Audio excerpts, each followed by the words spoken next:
Agradeceros. Sí, se está grabando. Vale. Agradeceros la presencia aquí, como no puede ser de otra forma, a la sede. Os presento, aunque ahora lo hará más detalladamente la actividad, a Cristóbal Cano, es el secretario general de la UPA Andalucía.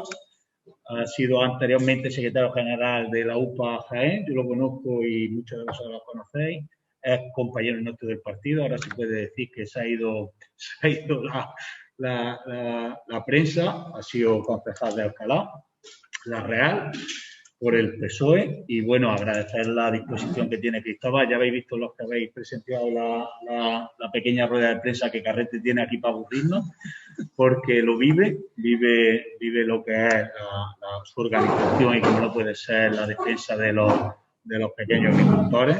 Y bueno, y eso se nota. Y viene a una actividad que propuso la Secretaría de Medio Ambiente del Partido Socialista. Sabes tú que hemos tenido unos cambios hace muy poquito, hace apenas un mes.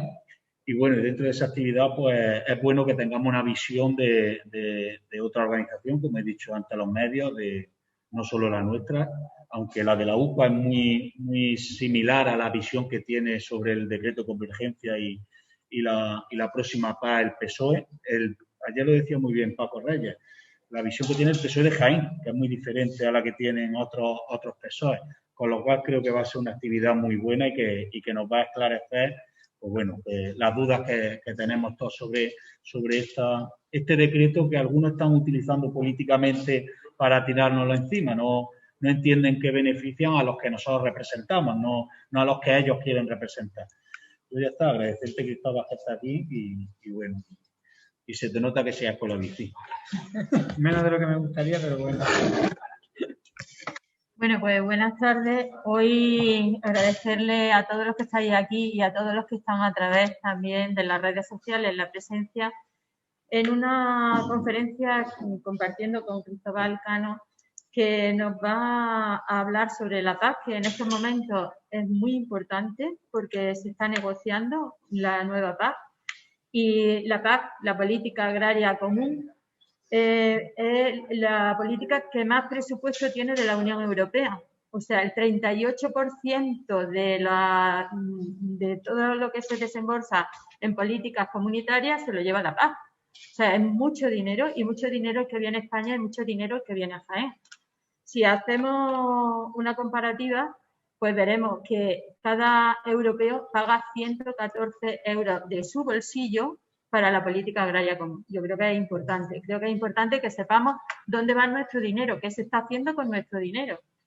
La PAC, la política agraria común, nace en 1962, después de la Segunda Guerra Mundial, porque había mucha escasez de alimentos y entonces se tenía que hacer una política para que los alimentos llegaran a todos sitios. En 1984 fue tan efectiva que se empezó a producir más de lo que se consumía. Yo creo que todavía nos queda alguien en el recuerdo que se quemaban los contenedores de frutas, de verduras, se estaba produciendo más. Entonces había que reorganizarla. En 1992 aparecen lo que ya escuchamos por todos sitios, que son los pagos directos. Y también, por primera vez, la palabra medio ambiente. O sea, en 1992 ya comienza la palabra medio ambiente.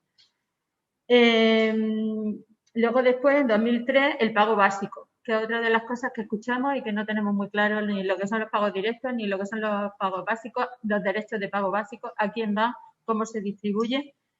En el 2018 se propone un nuevo reglamento donde ya cada estado propone su plan estratégico. O sea, ahora España está preparando su plan estratégico, y esta nueva PAC que se está negociando durará hasta 2027.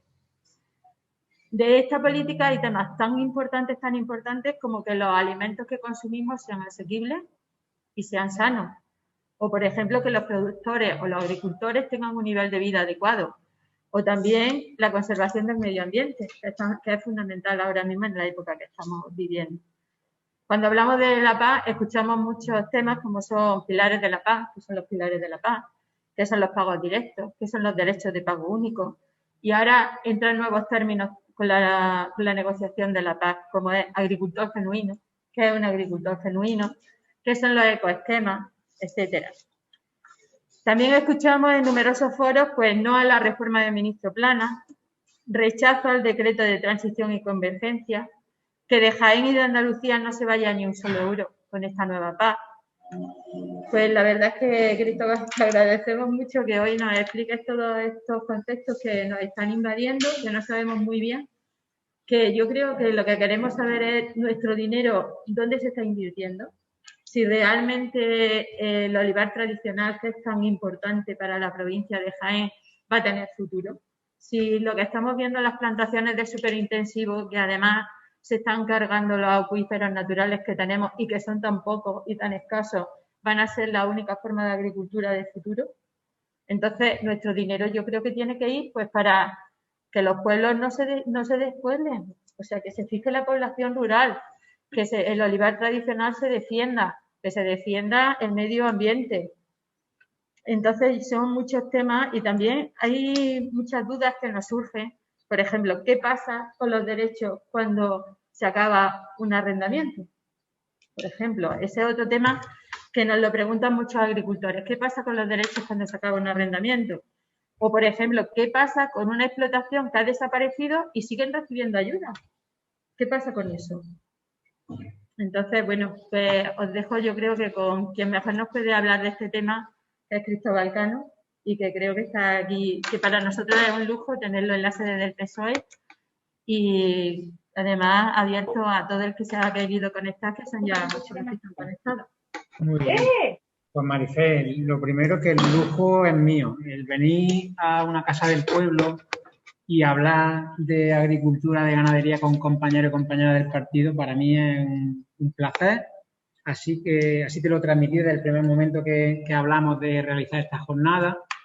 Yo a Javi, a vuestro secretario general, lo conozco desde hace tiempo. Hemos compartido muchos consejos provinciales de la UGT cuando era secretario general de su federación y yo me incorporé como secretario general de la UPA.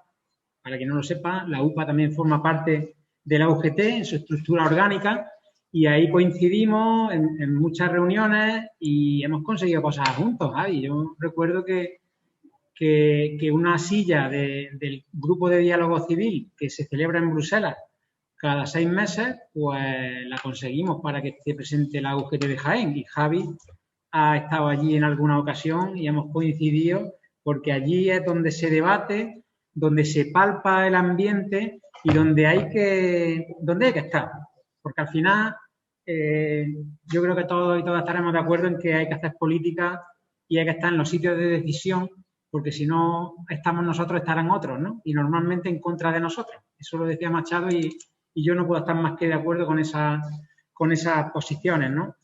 Venir a hablar de la PAC, pues da para mucho, ¿no? Da para mucho y aquí yo no tengo ninguna prisa en estar el tiempo que haya que estar.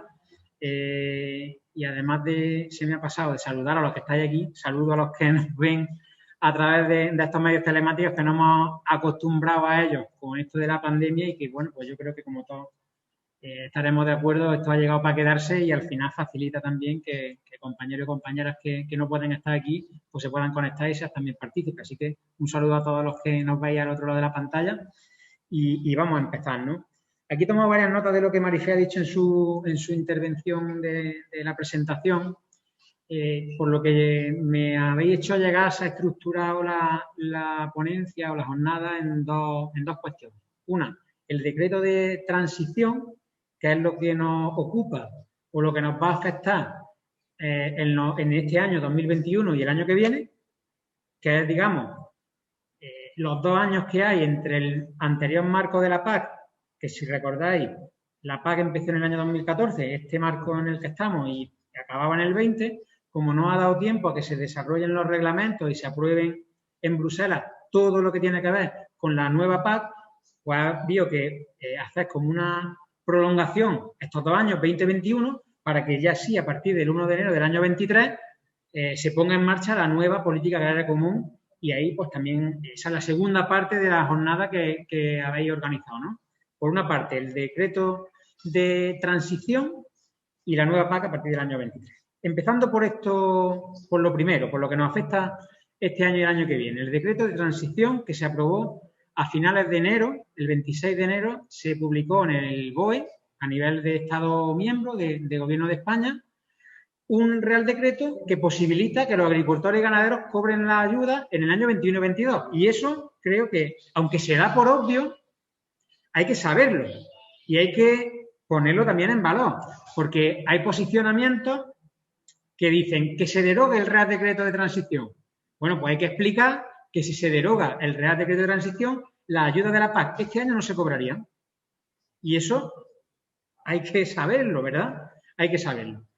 El Real Decreto de Transición, evidentemente, no se publica de un día para otro. Esto no es una cosa que un día el ministro Plana pues se le ocurre y manda a publicar un Real Decreto con los efectos que tiene, ¿no? Que es de obligado cumplimiento y para establecer algo tan importante como los cobros directos y de desarrollo rural para 2 años. El Real Decreto de Transición pues ha tenido una fase en modo borrador que se nos hizo llegar a las organizaciones agrarias, a nosotros, a la UPA, allá por septiembre del año 2020, se nos mandó un borrador de ese Real Decreto de Transición para que presentásemos las alegaciones correspondientes. En ese borrador, pues se incluía una cuestión que es la que ha despertado más polémica, si me permitís la expresión, que es la convergencia. Ese término seguro que a alguien que esté familiarizado con la PAC le suena algo el término de la convergencia, ¿no?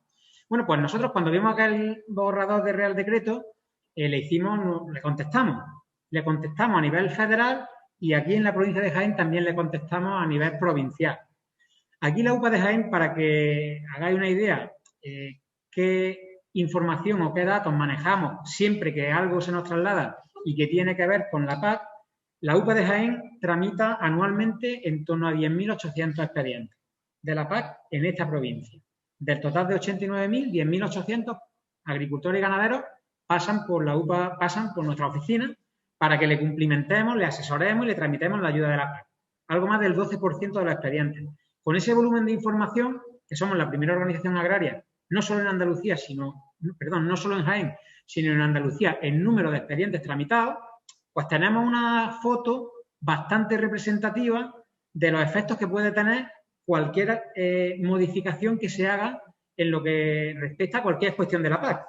Antes de tener una conclusión, pues tenemos esa información que nos proporcionan esos más de 10.000 expedientes y podemos hacer diferentes simulaciones y ver los efectos que tiene pues, cualquier cuestión. La convergencia, una ayuda asociada, una modulación o cualquier tipo de concepto nuevo que se incorpore a la PAC. Entonces, en base a ese conocimiento, como digo, a finales de septiembre, desde la UPA de Jaén, remitimos una interpretación al Ministerio de Agricultura con respecto a la convergencia que, a nuestro entender, y lo que le transmitimos fue que el efecto que iba a tener la convergencia en la provincia de Jaén era que el mayor número de derechos iba a haber incrementado su valor y, en consecuencia, un número importante de agricultores y ganaderos iba a salir beneficiado. Entendíamos eso con los datos que teníamos en ese momento por parte del borrador del Real Decreto y por nuestros datos. Y desde el Ministerio nos contestaron que efectivamente esa era el efecto que iba a tener y que era acertada nuestra interpretación. Y eso, pues con eso nos movemos, eso es lo que tenemos por escrito esa contestación por parte del gabinete del Ministerio y bueno, pues sigue pasando el tiempo, ¿no? Como digo, eso fue finales de septiembre, principios de octubre del año 2020 y como recuerdo, a finales de enero del año 21 se aprueba el Real Decreto de Transición. Bien, cuando ya se aprueba, datos que no teníamos nos llegan, nos empiezan a llegar datos más amplios, datos con ya el Real Decreto aprobado en los términos en los que se publica en el BOE. Inmediatamente detectamos situaciones indeseables. Inmediatamente nuestro gabinete técnico nos ponemos en contacto con el Ministerio para decirle esto de la convergencia va a dar situaciones que entendemos que son evitables, que se puede hacer una convergencia de otra manera y hay tiempo para corregirlo. Bueno, eso que detectamos y ponemos en marcha, lo trasladamos. ¿Por qué os lo cuento? Porque la convergencia a diferencia de otros posicionamientos de la consejería, de otras organizaciones, en la convergencia no hay un discurso único. Y me explico, la convergencia es, el olivar de la provincia de Jaén está encuadrado en 3 regiones.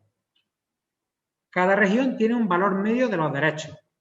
En concreto, aquí en Linares, en la región 20.2, que es en torno a 410 euros, el valor medio de pago básico de esta región, del término municipal de Linares.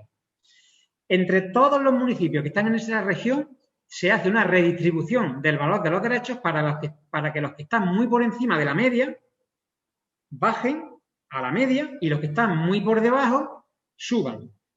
Pero esto no es un posicionamiento de España, esto es una imposición de Europa que en el año 2015 dijo, en este periodo 2014-2020 hay que avanzar en la convergencia con una filosofía que yo creo que es razonable. 2 agricultores que estén en la misma región, que tengan el mismo cultivo, no tengan unas diferencias de ayuda muy grandes. Si yo soy un olivarero de Linares y cobro 800 euros por hectárea y Marifé es olivarera de Linares y cobra 400 euros por hectárea, estamos en una situación desigual. La lógica dice que si la convergencia es que yo me acerque a la media para que ella suba, pues es una cosa razonable, ¿verdad? Pero cuando se aplica la convergencia de forma lineal, pasan las situaciones indeseables que detectamos y que le pusimos en conocimiento al Ministerio. Y la situación indeseable es que si la filosofía del Ministerio es aplicar techos de ayuda, que los pequeños y medianos estén protegidos y no pierdan recursos, bueno, pues cuando se aplica lineal se dan situaciones que no queremos. Y ponemos el mismo ejemplo que cuando se aplicó de forma lineal la modulación, que lo he comentado hace un momento con los medios. La modulación del 8,64% lineal en la práctica supuso coger recursos de los pequeños y medianos para pegárselo a los grandes. Entonces, si la convergencia lo hacemos igual, lo hace el Ministerio igual, pues serán situaciones que no tienen que darse. Que para cumplir la convergencia en cada región, nosotros le hemos planteado que ponga criterios de discriminación positiva para las pequeñas y medianas explotaciones, que no solo influya en la convergencia el valor medio de tu derecho, porque los derechos los tiene asignados cada agricultor personalmente a su DNI. Los derechos no son de las parcelas. Con eso también respondo un poco a lo que has comentado de los arrendamientos. Los derechos de ayuda de la PAC no están vinculados a un polígono y una parcela, están vinculados al agricultor que cultiva ese polígono y esa parcela. Que eso nos puede gustar más o menos, que puede haber situaciones indeseables también, pero es lo que hay. Y tenemos que también ser conscientes y saberlo para, bueno, pues cuando entablemos una negociación con un arrendatario, una compra-venta o cualquier tipo de transacción, ¿no? Decía, por no desviarme del tema de la convergencia, que le hemos planteado al Ministerio que no solo el valor del derecho sea lo que se tenga en cuenta para la convergencia, sino que se tengan en cuenta cuestiones como el volumen total de ayuda. No es lo mismo aplicar la convergencia a quien cobra 3.000 euros que a quien cobra 300.000. No tiene el mismo efecto en la viabilidad de su explotación aplicarle un recorte del 10% al que cobra 3.000 euros que al que cobra 300.000, por justicia social o por pensamiento progresista que tiene el que os habla. También que se tenga en cuenta el número de hectáreas, que no es lo mismo aplicar una convergencia lineal a una explotación de 5 hectáreas que a una de 500. Que se blinden las primeras hectáreas y que a partir de un número elevado de esa explotación, pues se aplique una convergencia más intensa, si me permitís la expresión, ¿verdad? Esos son un par de los posicionamientos que le explicamos al Ministerio para que, cumpliendo con la convergencia, que insisto, es un posicionamiento y una imposición de Europa, que si no se aplica, pues corremos el riesgo de que nos sancionen como país. Y que al ritmo que la convergencia se estaba aplicando desde el año 2015, el objetivo es que en el año 26-27 haya pocas diferencias entre agricultores de la misma región, pues nos iríamos 10 años más, porque quien tenía que haber hecho los deberes en el año 2015, pues no le pareció bien hacerlo. Y al final, si quieres pertenecer a Europa y quieres ser receptor de la ayuda de la PAC, pues tienes que cumplir las normas. Y si quieres, y si estás en desacuerdo, donde hay que pelearlo es en el Parlamento Europeo, que por cierto allí gobierna la derecha. Entonces, si no estamos de acuerdo con la convergencia, esos de la derecha que aquí dicen que no al decreto de plana y que no a la convergencia, donde tienen que ir al grupo del Partido Popular Europeo, para entendernos, que son quien tiene mayoría en el Parlamento Europeo, y a partir de ahí hablamos. La presidenta de la Comisión es una alemana del Partido Popular Europeo.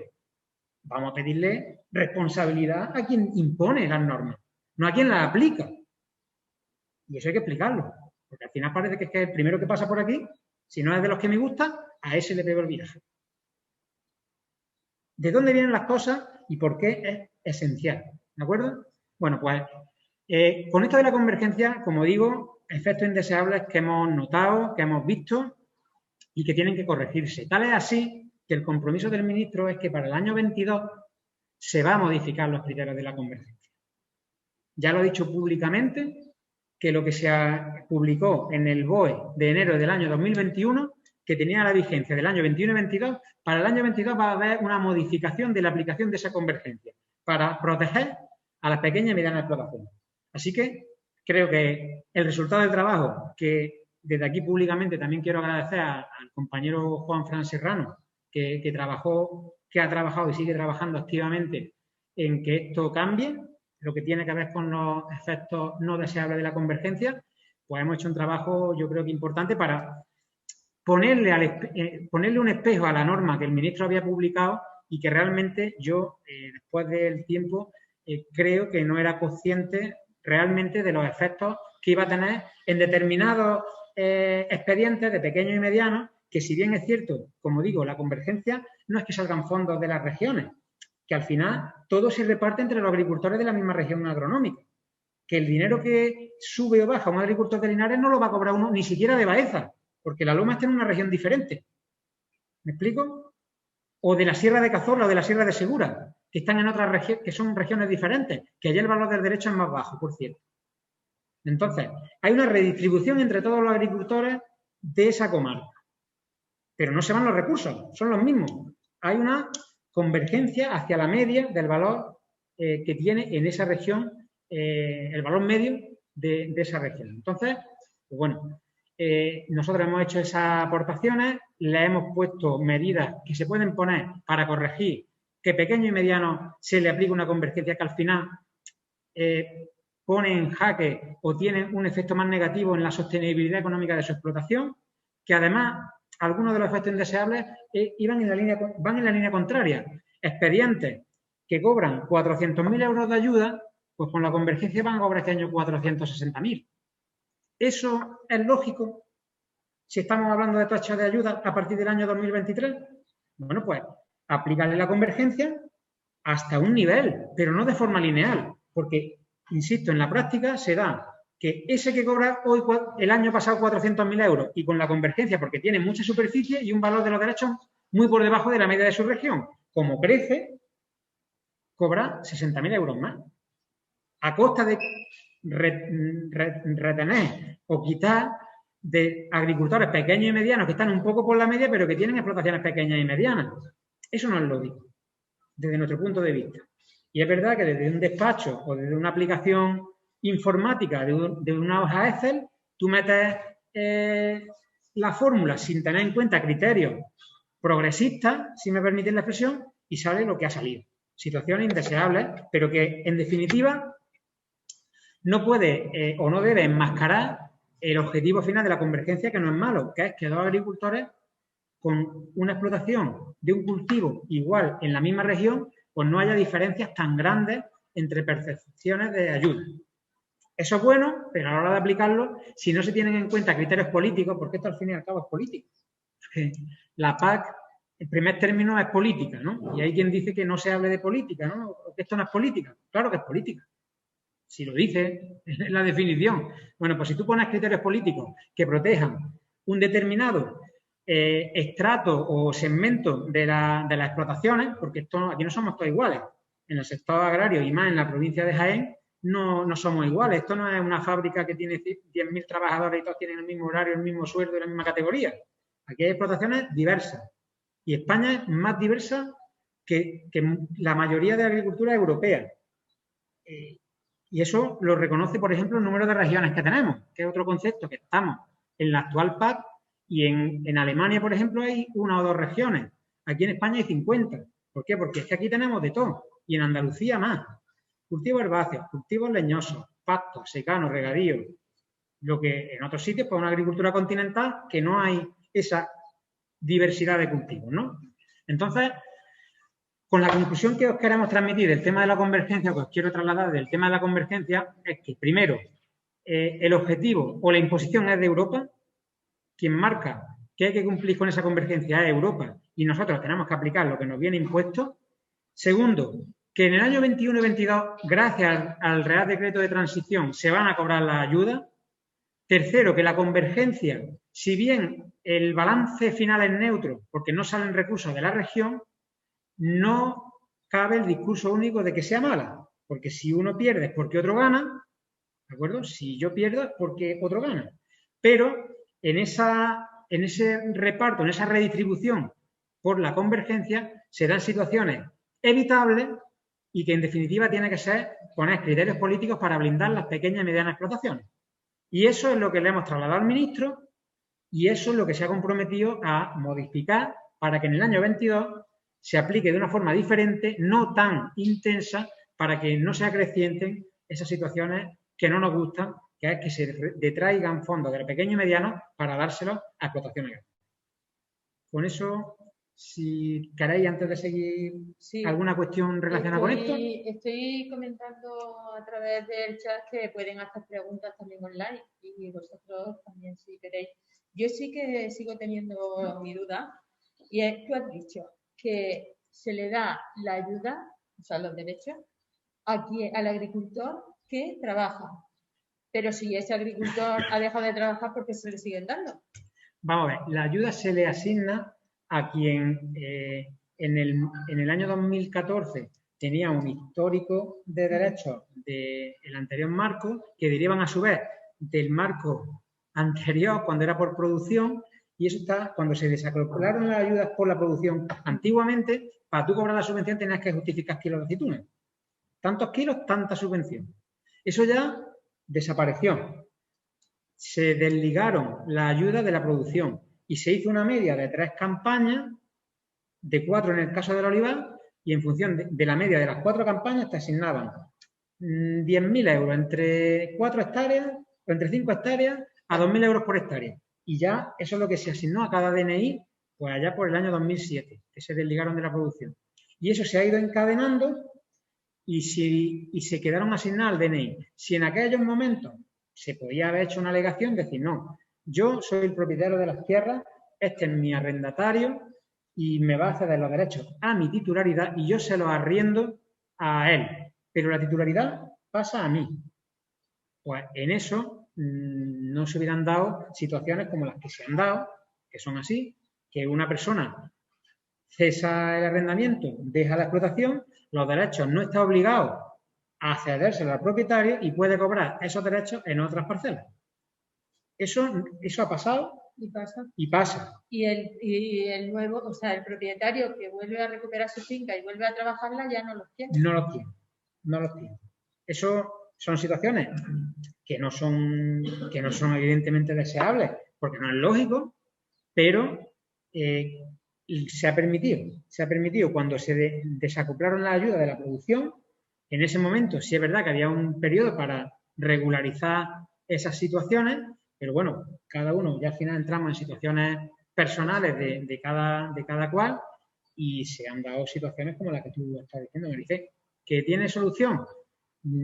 Parte de la solución es el tema de la convergencia, porque si quedaron una parte de derechos suelen ser más bajos y tú vas a incrementar el importe de los mismos con la convergencia, pero si no se arregló en su momento, tiene mal apaño. Y gente que ha dejado la actividad y sigue cobrando. Bueno, para tú cobrar los derechos de pago básico tienes que declarar superficie. Tú no puedes cobrar la ayuda sin tener una explotación.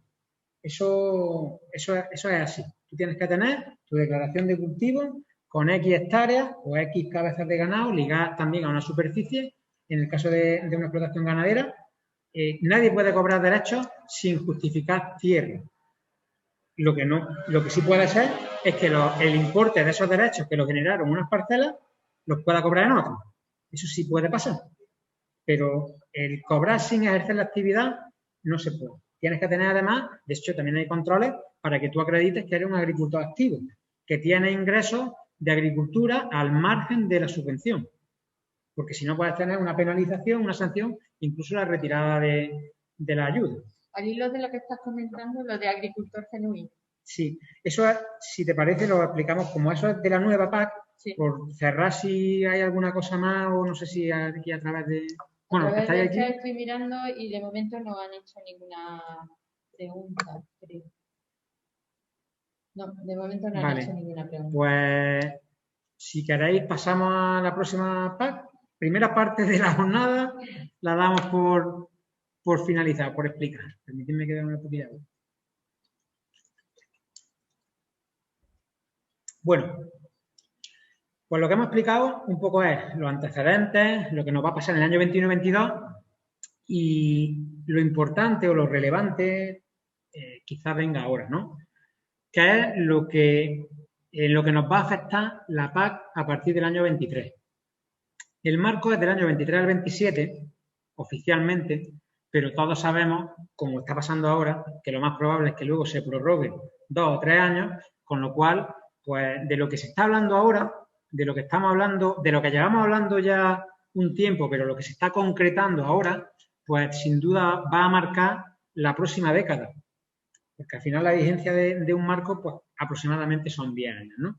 Entonces, todos estos conceptos que ahora hablaremos, como agricultor genuino, como ecoesquema, como pago redistributivo, como techo de ayuda, eso va a entrar en vigor a partir del año 23 y tendrá, como digo, pues mucha trascendencia porque nos va a afectar directamente en el marco de la ayuda directa, que es lo que llega a la cuenta corriente de cualquier agricultor, cualquier ganadero, ¿no? Pero aunque vamos a hablar del futuro, a mí me gusta también empezar hablando por el presente y por el pasado, ¿no? Lo he comentado antes cuando hemos hecho la atención a medios, algunos estaban y otros no. Voy a hacer un resumen para que sepamos por qué los posicionamientos de la UPA para conseguir una PAC que no solo se quede como está, que muchos se quedan así, haber escuchado, incluso hay hashtags por las redes, la PAC no se toca, ¿no? Hay algunos grupos políticos con nombre y apellidos que su posicionamiento es que la PAC no se toque. Entonces, si la PAC no se toca, ¿qué quiere decir? Que nos quedamos como estamos, ¿no? Yo no entiendo otra cuestión. Si no se toca es porque queremos que lo que tenemos hoy nos vale para la próxima década. Bueno, pues desde nuestro punto de vista, nada más lejos de la realidad. Nada más lejos de la realidad. Además, creo que no debemos repetir errores del pasado, incluso desde mi organización, desde nuestra organización, ¿no? Que ha sido muchas veces que el ruido, que la confrontación o que las cuestiones de la PAC han sido debates que más que proteger a los pequeños y medianos, lo que había detrás era mantener los privilegios de los muy grandes. Y eso es un error no solo ya de la organización, sino también del partido en el que en la casa estamos, ¿de acuerdo? Y hay que ser valientes. Yo me duele la boca de decirlo en todos los foros, a los que afortunadamente podemos llegar desde la organización, hasta el máximo nivel, como yo digo, con el ministro, con el gabinete del ministro, con compañeros y compañeras con responsabilidad orgánica dentro del partido, porque si se repiten errores del pasado, se dan situaciones que luego estallan en la cara, como ha pasado con la convergencia. Pues si no se ponen criterios políticos para poner el foco a quien realmente es vulnerable y que además coincide con el espectro político que defendemos, pues entonces, ¿dónde está la diferencia? Si lo que pasaba antes lo vamos a replicar ahora, ¿dónde está la diferencia? Porque luego hay que salir a la calle a explicarlo. Cuando llegan las elecciones, quien se presenta tiene que pedir el voto. Y tendrás que decir lo que has hecho tú y si lo que criticaba antes lo replica, pues entonces la credibilidad que tienes es baja, por dejarlo en algún nivel por encima de cero, ¿no? Entonces, que la PAC no se toque, ahí no nos van a encontrar. La PAC hay que cambiarla. La PAC hay que cambiarla porque si la PAC no se toca, seguimos sufriendo los recortes y las penalizaciones los pequeños y medianos, como ha pasado siempre. Y si unos pierden, como con la convergencia, otros ganan. Aquí no es como los panes y los peces. Si unos pierden es porque otros ganan. Y hay que decirlo. Y el que diga que la PAC no se toca, que lo explique. Que diga, yo no quiero techos de ayuda, yo no quiero pagos redistributivos y yo no quiero que los pequeños y medianos recuperen el nivel que tenían antes. Pero que no se queden en que no se toca. Que no se queden en que no se toca. Nosotros decimos que se toque porque hasta el año 2014 había un régimen de ayuda que los pequeños y medianos cobrábamos más que cobramos ahora. Y eso, a pesar de la campaña de desinformación que ahí está en las hemerotecas por parte del anterior gobierno, por parte de las asociaciones afines que decían que Jaén no perdía, que eso era mentira, que eso, que había, menos más que habían salvado la tasa plana. Recordad ese concepto que eso lo repiten una y otra vez. Eso de la tasa plana, cada vez que lo escuchéis, de quien escuchéis eso, poned las orejas de punta, como yo digo, porque quieren desviar el debate y quieren confundir. Eso lo digo alto y claro. Entonces, allá por 2014 decían, no, la tasa plana iba a ser la ruina del olivar, querían que cobráramos 100 euros por hectárea, 300 euros por hectárea. Menos más que hemos salvado los muebles. Bueno, pues lo he dicho antes, ya se puede hacer balance. Se puede hacer balance de qué ha sido la PAC en esta provincia. La PAC en esta provincia es donde más se ha perdido de toda España y de toda Andalucía. Donde se han concentrado las pérdidas así en la provincia de Jaén, junto con Córdoba. Entre Jaén y Córdoba hemos perdido el montante del resto de Andalucía en ayuda directa, en el actual marco. ¿De acuerdo? ¿Por qué? Porque aquí lo que predominan son las pequeñas y medianas explotaciones. Y fundamentalmente por dos cuestiones. Una, que tiene su importancia, que fue que eliminaron la ayuda de menos de 300 euros. Acordaos que desde el año 2014, quien cobraba menos de 300 euros, ya no le permitían cobrar ayuda de la PAC. Y aquí en Jaén fueron algo así, algo más de 11.000 expedientes. Que de un plumazo los quitaron de en medio. Y el argumento que dio el gobierno de aquel momento era que el trámite administrativo de pagar los 300 euros era más caro para la administración que los propios 300 euros. Digo, bueno, y yo en una reunión al antiguo secretario general de Agricultura, Carlos Cabana, en la delegación del gobierno de Jaén, le digo, bueno, a mí cuando me multan por un radar 100 euros, seguro que el trámite administrativo de la foto, del guardia civil, del otro vale más que los 100 euros. Digo, pero a mí no me lo perdonáis.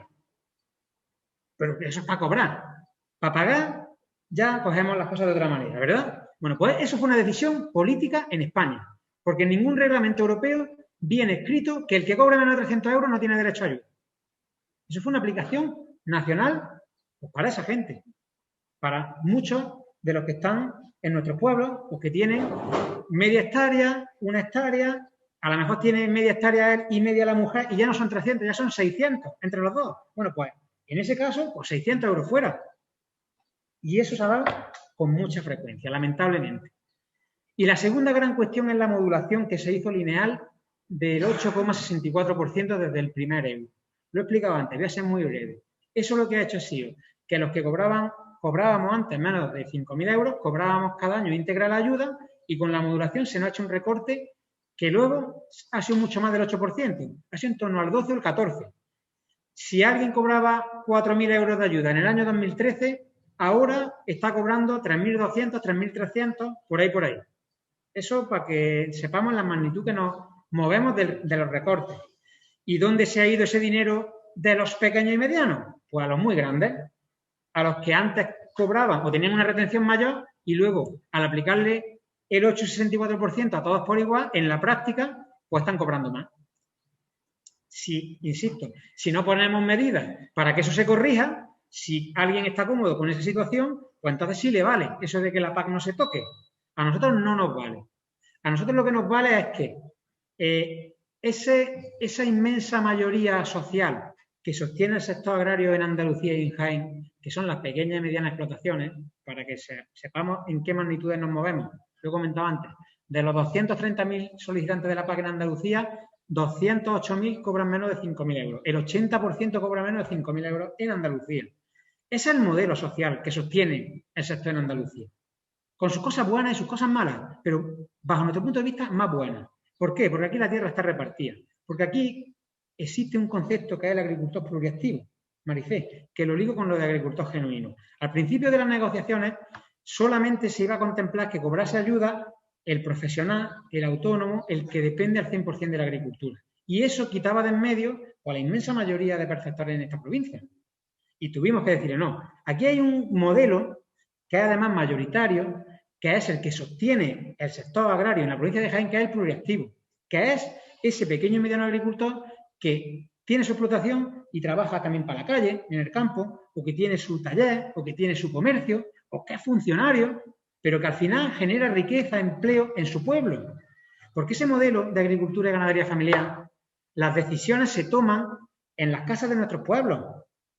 Y los modelos de macroexplotaciones y de grandes latifundios, las decisiones las toman en los consejos de administración de grandes empresas. Y además esa gente, esos perceptores, normalmente los recursos no los invierten en esas comarcas. Se los llevan como poco a Madrid. Y en muchos casos hasta fuera de nuestras fronteras. Eso de la pulserita. Entonces, ¿de qué estamos hablando? Aquí estamos hablando de que si se le quita ese apoyo a los pequeños y medianos, desaparecemos. Y hay presupuesto suficiente para abarcar de forma ambiciosa y valiente ese apoyo. El año pasado, en el último momento, como suelen pasar las cosas en Europa, se consiguió sacar un presupuesto suficiente para dar cobertura a todo el marco.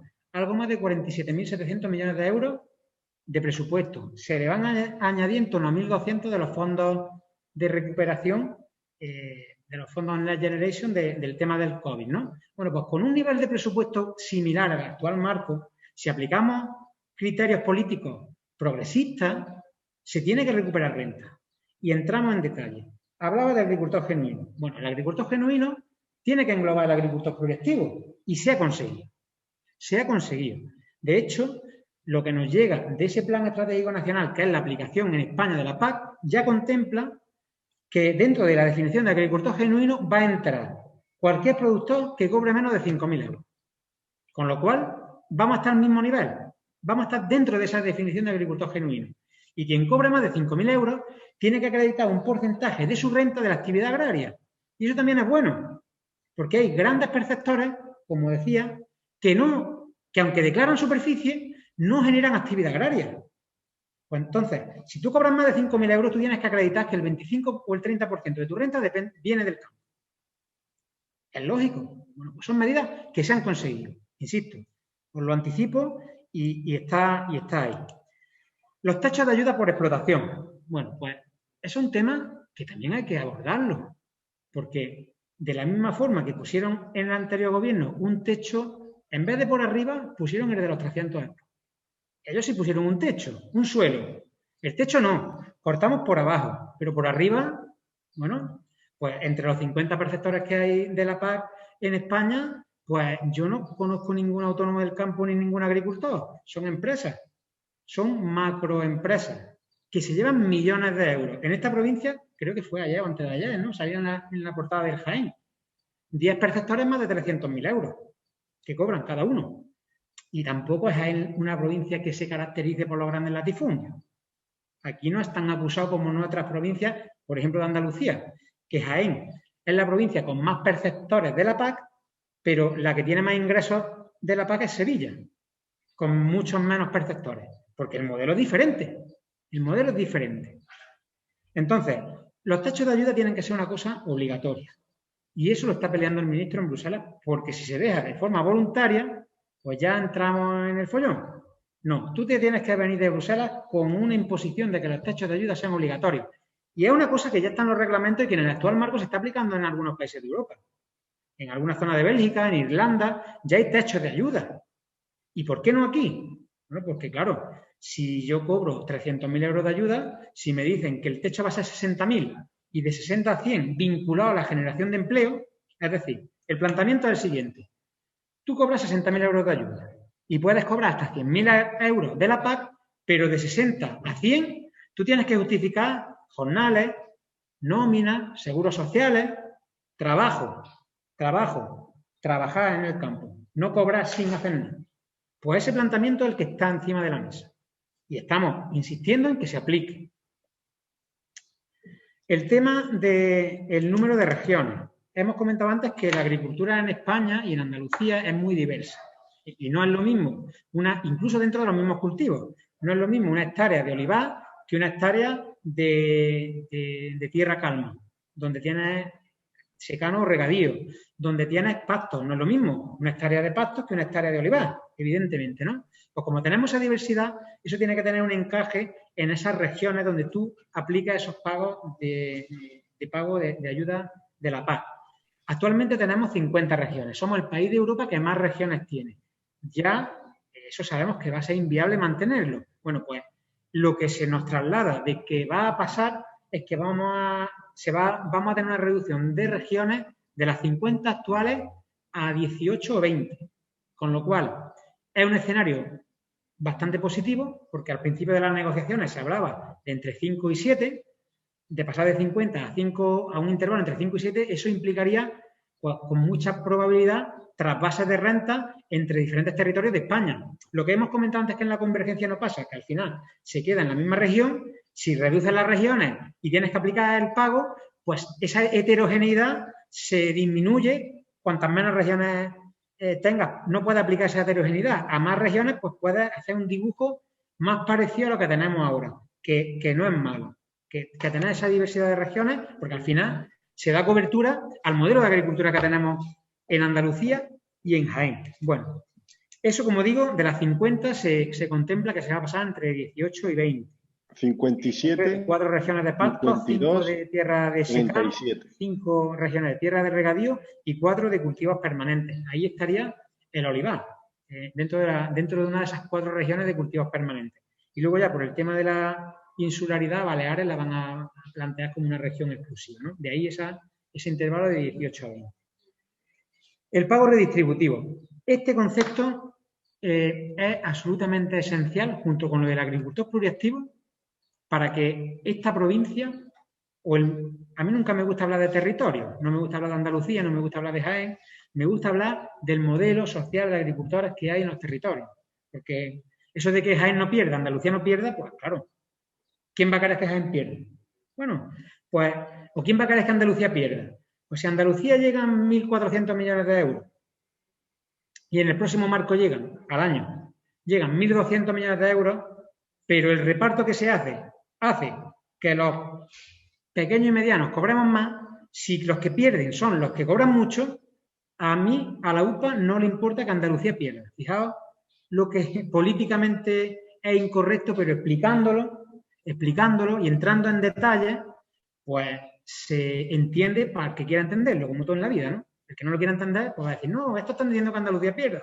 No, estamos diciendo que el modelo social mayoritario que hay en Andalucía y en Jaén tiene que ganar. Y si eso implica que los minoritarios, pero que se llevan muchos millones de euros, pierden, y en el balance territorial Andalucía o Jaén pierde, pues bueno, nosotros lo vamos a explicar. Porque lo que no podemos es reproducir situaciones como las que hay ahora. Si es que yo es que me pongo negro, permitidme la expresión. Mira, en Andalucía, como digo, hay 230.000 solicitantes de ayuda. 3.000 perceptores al año se llevan 370 millones de euros. 3.370 millones de euros. Y 171.274 millones de euros. ¿Eso está compensado? 3.370 millones de euros. Y 171.274 millones de euros. La media de esos 3.000 perceptores, 123.000 euros por explotación. La media de los 171.000 restantes, 1.600 euros. Aquí no estamos hablando de un sector homogéneo. Por eso hay que poner medidas diferentes. Porque no valen los mismos argumentos para el que cobra 3.000 euros que para el que cobra 300.000. Y que no nos pase en este partido como cuestiones que tenemos, por ejemplo, presentes, que yo pongo el ejemplo cuando hablo con mucha gente. Digo, el tema del impuesto de sucesiones, que parecía que eso es que nos afectaba a todos por igual. Que un susto con eso, que quiten el impuesto de sucesiones, claro, como va a pagar por heredad, pero como no lo hemos explicado bien, pues al final tú sales a la calle y le preguntas y dices, oye, ¿qué han quitado el impuesto de sucesiones? Menos mal. Pero si a ti no te iba a afectar, porque tú no heredabas más de 1 millón de euros. Pues con esto pasa igual. Muy parecido con estas cosas. Y tenemos que estar alerta, y tenemos que estar insistiendo, y tenemos que estar explicándolo, porque si no, pasa lo que ha venido pasando siempre. Y ahora tenemos la ocasión, como digo, en estos meses, en estas semanas, para poner en marcha medidas valientes que condicionen, que determinen la próxima década, ¿no? Otro concepto importante, los ecoesquemas.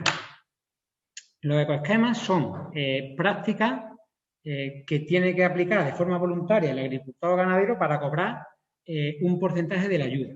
Para entendernos, la próxima PAC va a venir, digamos, en diferentes capítulos. Uno va a ser la ayuda básica a la renta, que va a ser en torno al 60 a 65% de lo que cobre cada agricultor, y los ecoesquemas va a estar en torno al 25% del global de la ayuda.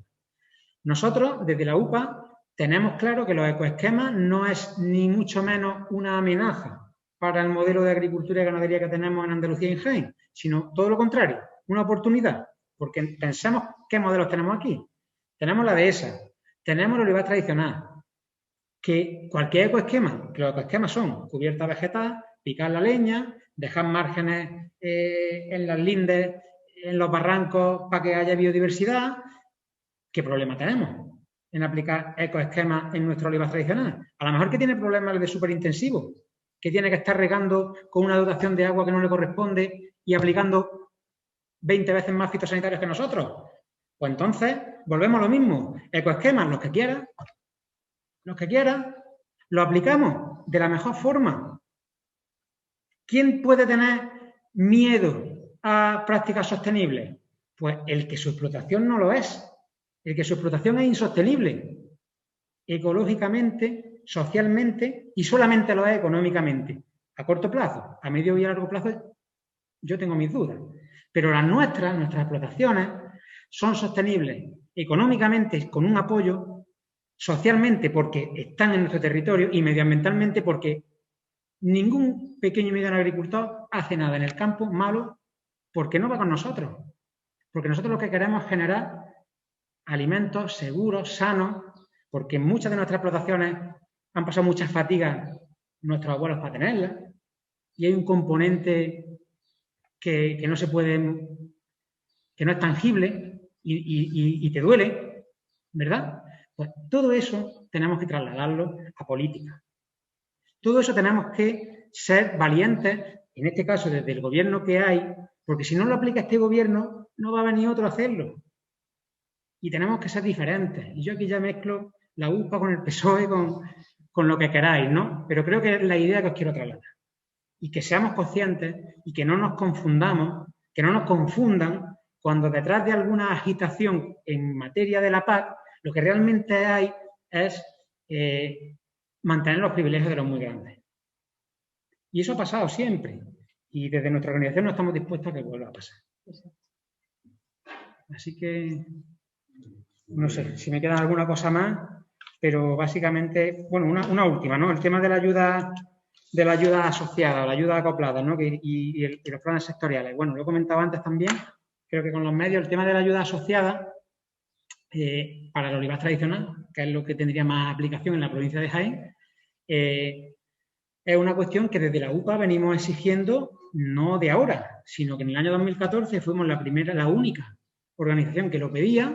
En el año 16 se abrió un plazo, se abrió una ventana para incorporar cultivos que no estaban en la ayuda asociada aprobada en el año 14. Bueno, pues la UPA estuvo en la puerta del ministerio exigiendo esa ayuda asociada, no nos hicieron caso. Decían que el olivar de alta pendiente y baja producción no estaba en riesgo de abandono, que no había problema con él, que si estábamos cultivándolo, pues no estaría tan mal. Esas eran las razones que daban, ¿verdad? Bueno, pues nosotros lo exigíamos. Y ahora lo seguimos exigiendo. Y hemos participado en estudios para cuantificar cuántas hectáreas serían susceptibles de esa ayuda. Aquí en Jaén, en torno a 122.000 hectáreas, incluso con la dotación presupuestaria, con un presupuesto también modulado, que no cobre lo mismo una explotación de olivar tradicional de alta pendiente y baja producción con 5 hectáreas que una explotación que dentro de esa explotación tenga 60 hectáreas, porque cobre por las 10 primeras un importe y a partir de ahí degresivo, ¿verdad? Por eso estamos hablando de que se ponga en marcha.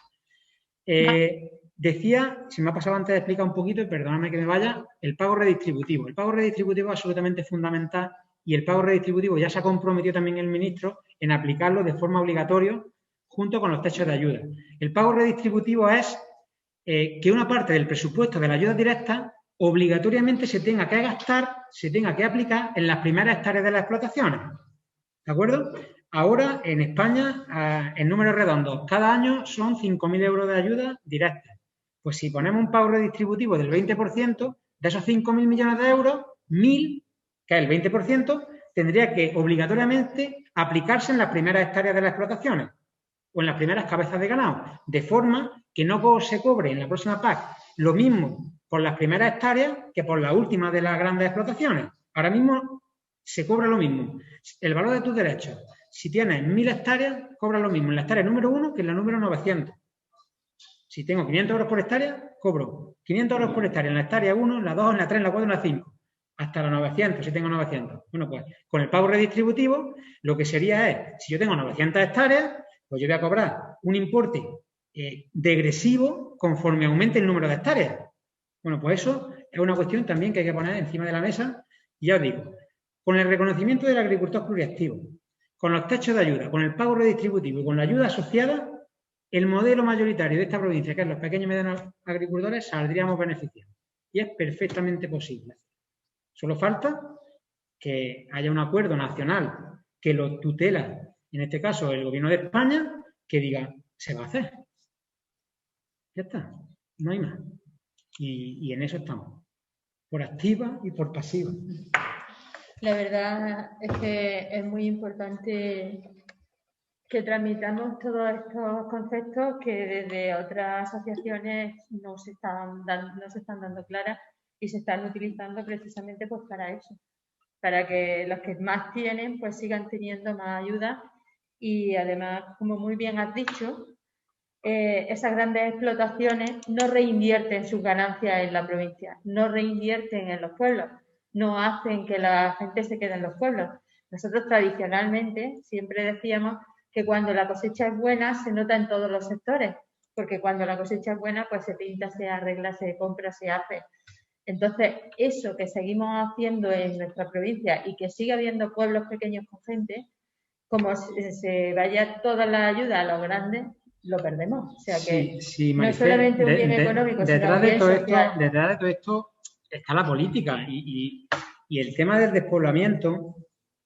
Afortunadamente aquí en la provincia de Jaén, que tenemos nuestros problemas, que os voy a contar, tenemos nuestros problemas, pero no tenemos el escenario igual que en otras zonas del país, que te vas a Castilla y León o te vas a Aragón y los pueblos han quedado para almacén de maquinaria, que allí no vive nadie. Que yo me pasé una vez que iba, ¿dónde iba? Asturias, con el coche. Total, que cuando vas de Jaén a Madrid, pues cada 2 por 3 hay una gasolinera. Y si no para en una, para en otra, ¿no? Bueno, pues esto que va con el coche en la reserva y tiras para adelante, pasas los túneles de Cayo de Guadarrama, te metes en Castilla y León, pues por poco tengo que ir a por una lata. Que no veía allí nada. Esto no puede. Es que es un escenario totalmente diferente. Es que la despoblación es irreversible allí. Y aquí, a pesar de que tenemos problemas, pues medio se ha protegido que en los pueblos haya unos mínimos servicios sociales, unos mínimos servicios públicos, perdón, y que la gente todavía estamos a tiempo de mantener eso. Pero que esto no es eterno, que como nos peguen 3 o 4 viajes, pues que se acaba la historia. Y eso es lo que no puede ser. Eso no puede ser. Bueno, pues si queréis hacer alguna pregunta, tanto aquí como online. No. Venga. Yo quería hablar como manifiesto del olivar intensivo y el superintensivo que estamos. Vale, sí, es que lo había comentado antes. Lo tenía aquí anotado. Tanto hablando y tanto. Pues resulta que es lo que dice manifiesto, efectivamente. Si las confederaciones hidrográficas, en este caso la de Guadalquivir, tiene asignado a tierras comuneros, comunidades de regantes, X metros cúbicos por hectárea. Y hay una explotación muy grande a la cual requiere todo eso, Los demás comuneros, ¿qué nos pasa? Mira, antes lo comentaba, ¿Qué hacemos lo nosotros? tenía aquí anotado porque una de las cuestiones que Maricé dijo en su introducción Esto es... ya no es del- Sí, no, pero tiene todo el sentido y además lo tengo aquí apuntado porque... Para que entendáis Sí. la situación en la que estamos viviendo los pequeños, los medianos agricultores ante las grandes explotaciones. Mira, decía antes... Los fitosanitarios, Efectivamente. el medio ambiente, como que estamos pinchando fuera del lugar y donde pinchamos, ¿qué nos está pasando? El subsuelo no tiene humedad. ¿Qué pasa? Porque como estamos constantemente pinchando, haciendo pozos, el subsuelo no hay humedad, no hay agua. Se la están llevando los grandes, se están llevando los embalses de los comuneros. ¿En qué situación quedamos nosotros? Yo he hecho ya 22 años. Mira, comentó tanto como lo que tú estás hablando, compañera, como Marifé en su intervención al inicio, decía, ¿el olivar tradicional tiene futuro o el olivar intensivo va a ser la única forma de producir aceite de oliva, ¿no? Pues claro que el olivar tradicional tiene futuro, y me explico. Tiene futuro por muchas cuestiones. La primera y fundamental... Sí. Voy a intentar trasladarte nuestros posicionamientos para que sepamos, para que valoremos que el olivar tradicional, claro que tiene futuro. Mirad, fundamentalmente hay una cuestión de peso y es que no producimos lo mismo. Porque si produjésemos lo mismo, es decir, si el aceite de oliva que sale de las variedades de olivar tradicional fuese el mismo que el que sale de las variedades de olivar, he dicho tradicional, no, intensivo. Si el aceite de oliva que sale del olivar intensivo y superintensivo fuese el mismo, las mismas cualidades físicas y químicas que el que producimos nosotros, entonces tendríamos un problema. Pero no es así. Y lo sabemos, y lo sabe el sector. No es así, primero, por el rendimiento. El rendimiento del olivar superintensivo, en un año bueno, el 12, el 14, nosotros del 20 para arriba. Pero no es solo el rendimiento, es sobre todo la estabilidad que tienen nuestros aceites de oliva, que no la tienen las variedades de superintensivo. Si tú embotellas aceite de oliva exclusivamente de superintensivo, a los 6 meses se pone rancio. Y no tiene estabilidad en los mercados. Necesitan aceite de oliva de nuestras variedades tradicionales para darle estabilidad y que ese aceite se mantenga un año, año y medio o 2 años. Entonces, y además por el volumen de producción. Aquí en España, en una campaña media, estamos en 1,5 millones de toneladas. El superintensivo, todo el superintensivo e intensivo que hay, apenas produce 300.000. Si quitamos de la ecuación el olivar tradicional, ni se abastece el mercado, ni se le da estabilidad a todos los aceites que se comercializan. Entonces, solo con eso tenemos futuro. Ahora bien, y ahí tenemos que entonar nosotros el mea culpa, el sector, que también hay que ser conscientes. Si nosotros pensamos que vamos a competir en igualdad de condiciones con unos costes de producción que tenemos con los costes que tienen ellos, estamos perdidos. ¿Dónde está la clave? Pues tenemos que apostar por la diferenciación, por la calidad, porque no se escape valor añadido de nuestras producciones, porque no hay un excedente de aceite de oliva, porque, si me permitís la expresión, nosotros no vendemos el aceite de oliva, nos lo compran. Es que eso también hay que ser conscientes. Es que quizás uno de los problemas, y es una opinión personal que tenemos, es que no nos hemos tenido que esforzar en vender. Que ningún año ha sobrado aceite, que ningún año ha habido que quemar un depósito, que independientemente de que haya una cosecha buena, mala o regular, se ha vendido todo. No se ha vendido todo, no han comprado todo. Entonces, a partir de ahí, fijaos si hay trabajo por hacer. Desde nosotros, no desde fuera. No pedís fuera lo que no hemos hecho de nosotros dentro. Entonces, que sepamos también que las administraciones nos pueden apoyar, nos pueden poner en disposición de mejorar, pero, hombre, habrá que implicarse también algo, ¿no? Digo yo. Sí. Digo yo. Entonces, eso también tenemos que ser conscientes. Tenemos que hacer todos los deberes que podamos. No puede ser que en esta provincia no llegue al 10% del aceite envasado que se comercializa, que el 90% sale a granel. ¿Y el aceite de oliva cómo se consume? ¿A granel o en botella?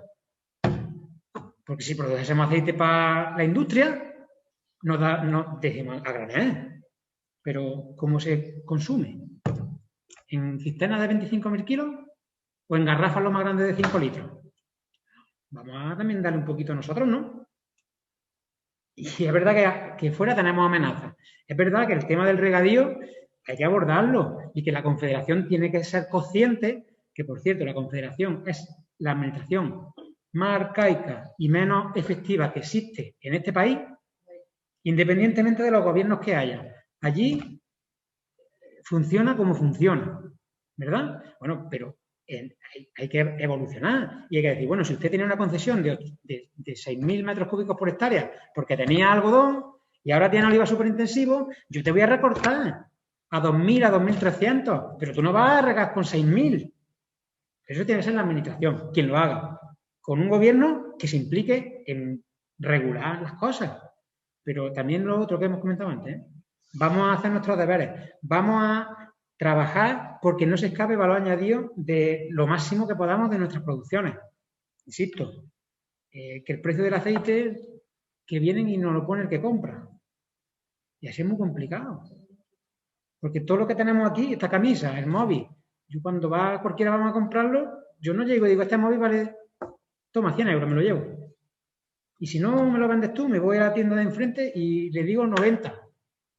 Y me lo llevo. Entonces, ahí también hay que echar un rato de conversación. También tenemos culpa. Y de hecho se está viendo que la gente que ha tirado para adelante, las cooperativas, los particulares, los privados, han tirado para adelante, están consiguiendo mejores... Y cooperativas que hacen cosas diferentes. También hay ejemplos en esta provincia de cooperativas que hacen cosas diferentes. Muchas. Claro, y inversión en intangibles, en comerciales, en diferenciación, en buscarle la vida al aceite. Y eso, pues, es verdad que hay experiencias buenas, experiencias malas, de todo pasa, ¿no? Porque esto no es... Son así, pero tenemos que... Aquí hay un hándicap bastante importante que yo vivido. Es que yo intenté exportar aceite y, claro, evidentemente el aceite exportado envasado sale carísimo. Entonces intenté exportar aceite a granel y envasarlo, concretamente y envasarlo. Tengo toda la documentación, tengo todo para hacerlo. Pues ahora el dinero. Entonces me voy a ciertas cooperativas, cooperativas grandes, cooperativas pequeñas, todo. Y yo pongo tanto, el resto, y empezamos con una cisterna. Aquí el aceite cuando sale tiene que estar pagado. ¿Viste? Una carta de crédito irrevocable es una carta de crédito irrevocable. Se paga cuando llegue allí, se analice y se vea que es el mismo y no he llevado y me van a analizar. No hay que nos convenza de eso. El cooperativista o el agricultor, aquí en la zona, hablo de la comarca, muy cerrado, ¿eh? El tema comercial no lo entiendo. No lo entiendo. Realmente, no le hablo de comerciales porque vienen a comprármelo. Punto. Pues no necesitan comerciales. Pues entonces tendremos que asumir que lo que no. Entonces no nos quejemos, digo yo, ¿no? Porque si asumimos. Queremos ganar dinero con el aceite. Digo ganar dinero en el buen sentido de la palabra, es decir, con las condiciones, ¿no? O agrego yo solo y compro una cisterna que vale no sé lo que vale. Aquello lo dejé, pero me pasó. Vale lo que vale y me meto en una aventura. Y tú te has metido ya los dineros en el bolsillo, porque cuando sales de la cooperativa los dineros están en el bolsillo. Simplemente los dos, y tenemos una carta de crédito. No saben lo que, o no saben lo que es una carta de crédito. Entonces, eso también es un hándicap que el agricultor tiene que cambiar de mentalidad, tiene que cambiar y tiene que comercializar su producto e invertir en la comercialización de su producto. A mí llegaron a ofrecerme, concretamente, no sé si fue la Diputación, parece que sí, si fue la Diputación, Fíjate que estaba aquí fue cuando estaba de alcalde Juan Lillo, cuando todo esto, ¿no? Y la Diputación me ofreció una ayuda para hacer la presentación de los... Y yo para que quiero una ayuda para presentar aceite de oliva, por supuesto el mejor, ¿no? Porque malo hay porque quiera. En el hotel tal del Río de Janeiro, en el hotel tal de Salvador, en el hotel tal de no sé dónde. No. Si tenía otro plan, si tenía mejores condiciones de buscar, tenía algún mes, en fin, que tenía. Sin embargo, no me dieron para eso. Me daban para una demostración en el hotel, yo no sé, en palas del Río de Janeiro.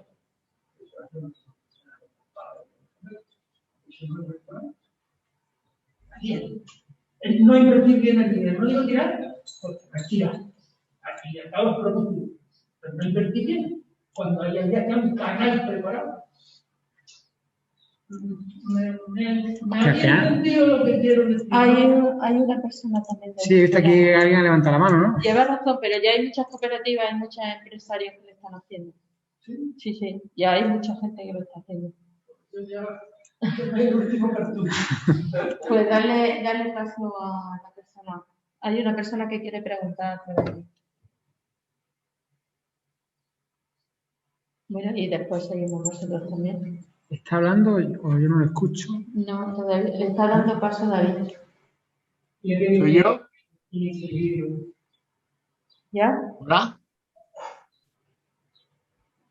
Hola. Hola, te escucho muy bajillo. Me acercaré más.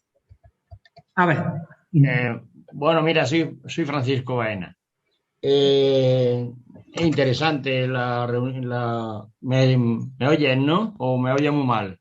Te oigo muy mal. Muy mal. Si tienes cascos, les puedo poner. Espérate un segundillo, compañero, y me dejan los cascos. ¿Cuál es el volumen que tengo? No, si el problema no es tú. El problema somos nosotros, creo. Un momentillo, a ver si podemos... ¿Aquí?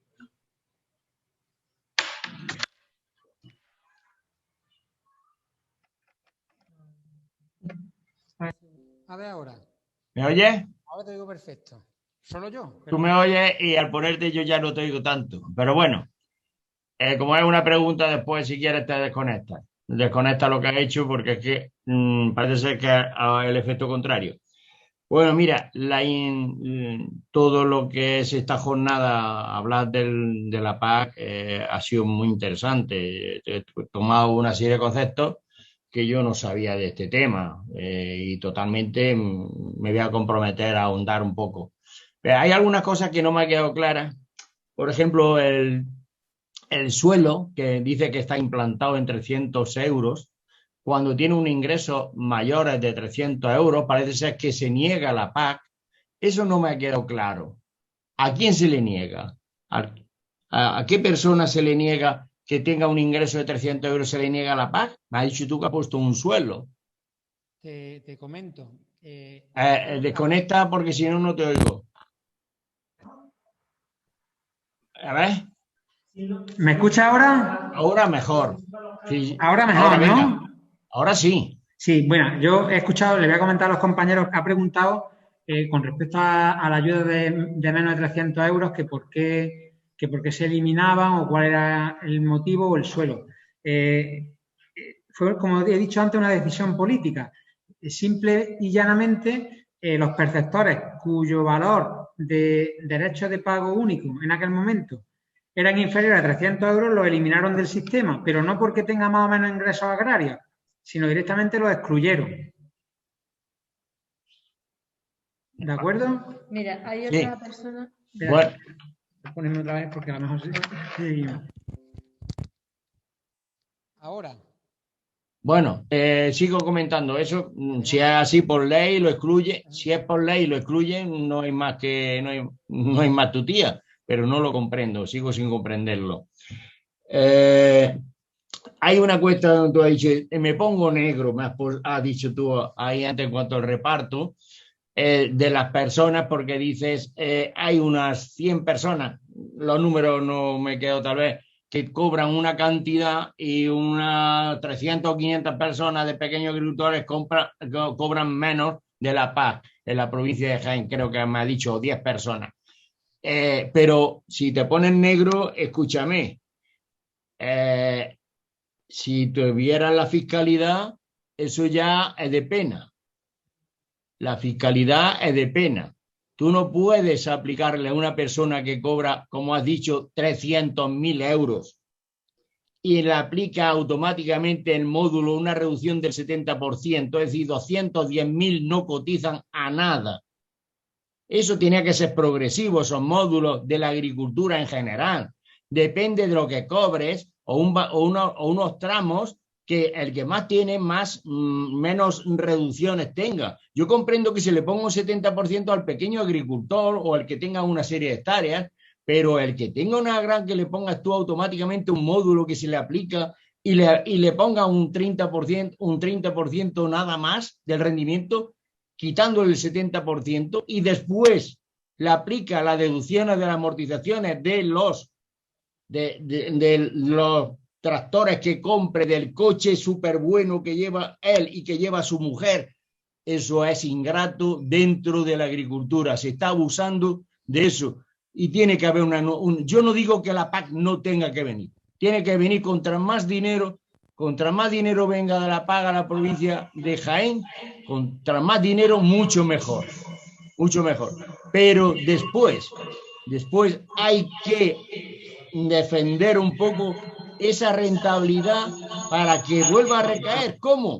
Pues que esos señores que han cobrado 300 que inviertan, que se le provoque invertir, que no se le entregue 300 y automáticamente se le conceda una reducción del 70%.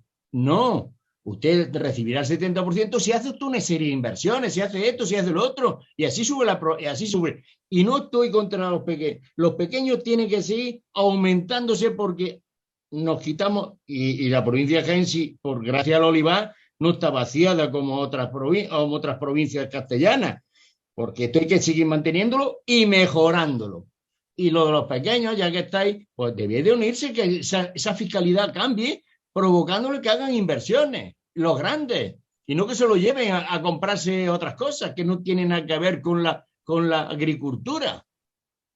No sé, me supongo que tendrás casos como yo, porque yo he hecho muchas declaraciones de la renta y te digo que eso es un problema, que cuando hace una declaración de la renta de una persona que tiene mucho dinero y que sabe que le ha llegado una subvención de esa y no invierte, lo único que invierte es en un coche grandísimo que lo lleva en cuero por dentro, tanto él, su mujer, su hijo, no sé cuánto. Eso es invertir estar recibiendo una información. O sea, que la agricultura se mejora trayendo mucho dinero, pero también la retribución de esa renta y provocando que se invierta, no que se invierta en cosas particulares. Sí. Ya está, ya termino mi... Si me permites, te voy a contestar con algún dato más, ¿no? Y sobre todo por puntualizar que habías tomado nota y yo te comento.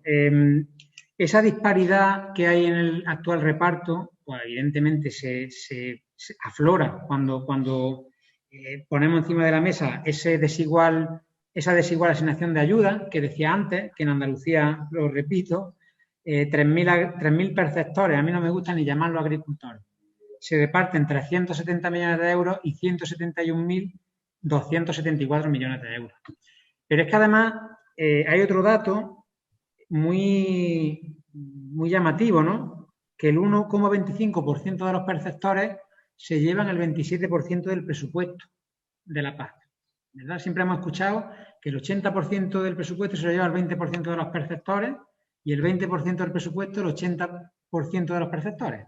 Pero es que además, si se indaga un poco más, el 1,25% el 27% del presupuesto. Y lo decías bien con la renta. Y voy a poner un ejemplo que también sale muchas veces en la prensa por parte de algunos cuando se hace la publicación de la reducción de módulos, ¿no?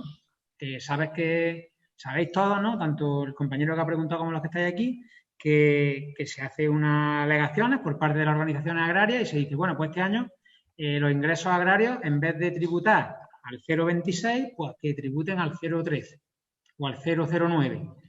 Y hay quien dice, no, al 0%. Bueno, pues, si, compañero, como ha hecho muchas rentas, yo algunas he visto y me lo transmiten los responsables de fiscalidad de la UPA, dice, mira, el que está pidiendo el 0% es para beneficiar al muy grande. Dice, porque con una reducción al 0,09, la inmensa mayoría de pequeños agricultores le da igual que lo bajen al 0%, porque le devuelven todo. Y detrás de esa petición del 0% lo que hay es que no tributen los más grandes. Y evidentemente, si la Constitución dice que la fiscalidad tiene que ser progresiva, pues en todo, en esto y en todo. Así que totalmente de acuerdo, compañero. Más preguntas aquí. Javi y Antonio. Cristóbal, me ha parecido interesantísimo y creo que a mí personalmente me ha agradado mucho y mucha visión económica de la discusión. Pero un poco mi pregunta iba, también la has comentado sobre cómo va, hacia dónde va la política. Si la apuesta va más por la calidad y ecológico, medio ambiente y premia esas prácticas, o en realidad da igual, porque la cuestión económica es la que va a primar y lo que va a primar es la producción, la ayuda. Sí, te comento. La política va por la parte de la sostenibilidad. La política en Europa va por, bueno, ya lo tenemos conceptos como la estrategia o el concepto de la granja a la mesa, la estrategia de biodiversidad, los objetivos en cambio climático. Un objetivo incluso del Gobierno de España es triplicar la superficie de olivar ecológico de aquí al año 2030. Entonces, cuando hablábamos del tema de los ecoesquemas, ¿no? Pues, insisto, que no tenemos problemas. Lo que necesitamos es recursos y tiempo. Con recursos y con tiempo los ponemos en marcha los que quieran. Y ya tenemos experiencia, ya sabemos que llevamos muchos años con el tema de la condicionalidad, que en función de la explotación pues tienes que hacer determinadas prácticas de conservación y de mejora del medio ambiente, que no es nada nuevo, que esto es un paso más, si me apuráis, pero que hay que tener la vista a medio y largo plazo y las cuestiones van por ahí, porque toda la política en Europa pues se va a volcar con todas las cuestiones en ese sentido, ¿no? En la protección y la mejora de las explotaciones y de la sostenibilidad de las mismas. Una pregunta ya, ¿tú crees que, porque, no sé, tengo la sensación de que la evolución de la venta del aceite sigue igual que hace muchos años, ¿no? De alguna manera, distintos distribuidores, pero el aceite, porque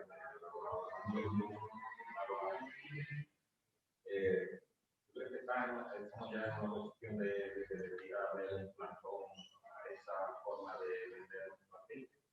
En el sentido de que también percibo que la demanda de aceite, la demanda desde fuera, ¿no? Es cada vez mayor. Cada vez mayor de Estados Unidos y dentro de Europa, que son los que pueden pagar un precio bastante más elevado por el aceite que se produce aquí.